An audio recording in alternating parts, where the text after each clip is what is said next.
को नानक ने अकाल मूरत शैभम गुरु प्रसाद का अकाल पुरुष बताया। आदि सच जुगादि सच, नानक है भी सच, होशी भी सच। वो पुरुष जिसको सांख्य शास्त्र ने परम पुरुष के रूप में बताया, उसमें ही माया से क्षोभ हुआ, प्रकृति के तंत्र में, प्रभाव में, और उससे 3 गुणों का जन्म हुआ है। 3 गुणों महत का जन्म हुआ है। और ध्यान दें, उस महत से काल, स्वभाव और कर्म, इन तीनों की व्यवस्था से अहंकार, और अहंकार से, अहंकार के 3 भेद, तुम्हारे अंदर भी 3 भेद आते हैं सज्जनों। जब तुम्हें मन होता है ध्यान करो तो ये सात्विक अहंकार है, और जब तुम्हें मन होता है उसने बेईमानी किया है मेरे साथ, उठाओ डंडा, तो ये तामसी अहंकार है। डंडा कहाँ से उठाओगे?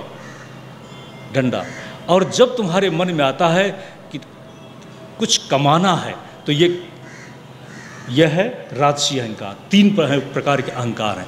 उन 3 प्रकार के अहंकारों से ध्यान देना, तमोगुणी अहंकार से 5 महाभूत पंच तन्मात्राओं से जन्म लेते हैं। सात्विक अहंकार से मन और इंद्रियों के देवता जन्म लेते हैं,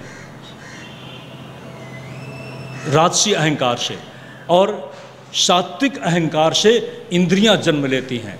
इस प्रकार हमारा आप सबका काम किससे चल रहा है? ईश्वर,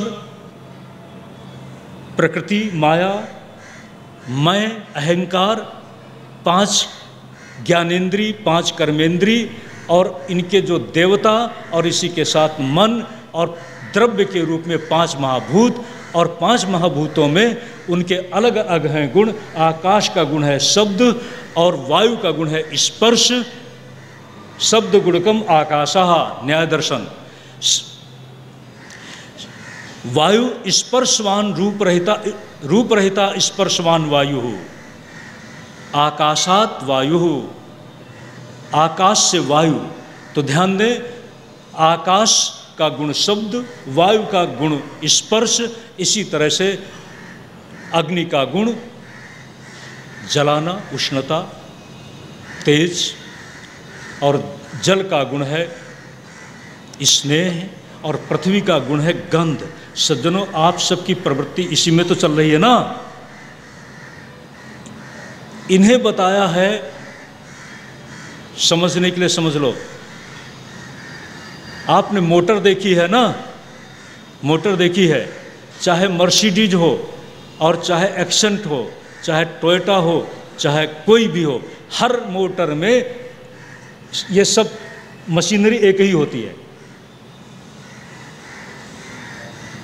हर मोटर में मशीनरी, जो आंतरिक गुण हैं, सेम होते हैं। ठीक इसी प्रकार से ये जो मुख्य उपादान गुण रहे उस आदि सृष्टि के, ये सब पिंडीभूत हो गए, और इसी पिंडा के रूप में अंडाकार हो जाते हैं। इसी का नाम पड़ गया है ब्रह्मांड। और उसका उद्भेदन किया है प्रवेश करके नारायण ने, और वही नारायण का बना है विराट रूप। और उसी विराट रूप में फिर तपस्या के बाद ब्रह्मा जी ने देखा कि ये सब कुछ इसी विराट रूप में है।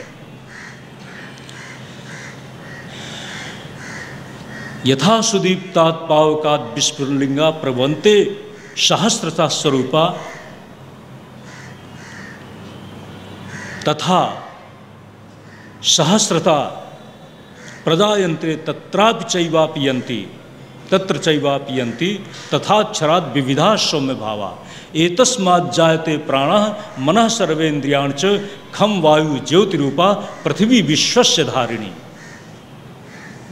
अग्निर्मूर्धा चक्षुषी चंद्र सूर्यो दिशा श्रोत्रे वाग विवृता वेदा वायु प्राणा हृदयम अस्य पद्भ्याम पृथ्वी हेश विश्वस्य धारिणी। ये विराट पुरुष का रूप है। उसी की आंखें हैं सूर्य चंद्र, उसी का प्राण है ये वायु। ये ब्रह्मा ने देखा, और ब्रह्मा ने देखा और इसी के बाद स्तब्ध हो गए। तब उनको आदेश मिला है सृष्टि करो। देवर्षि नारद को कहते हैं, बेटा नारद, ये तुम मुझको पूछते हो तुम्हारे अलावा भी कुछ है, मुझको लोग सृष्टा बोलते हैं। हाँ है, उससे ये सृष्टि हुई, उससे ये जगत है, उसी की महिमा में मैं, तुम, ब्रह्मा और रुद्र ये सब हैं। और देखो ये जो कथा है, जब देवर्षि नारद ने सुना है ना, किससे? ब्रह्मा से, और ब्रह्मा से सुन करके सुना है किसको?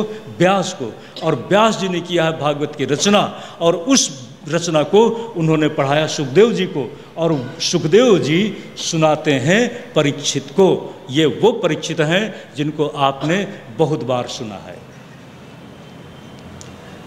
अब परीक्षित की स्थिति तो आप जानते ही हो, अब उसको विशेष रूप से बताने की आवश्यकता मैं समझता हूँ अभी नहीं है। हम परीक्षित के और सुखदेव जी महाराज के साथ किन परिस्थितियों में ये संवाद घटित हुआ, उसकी चर्चा दिमाग में आज यहीं रखें, और इसी के साथ कल हम अपनी यात्रा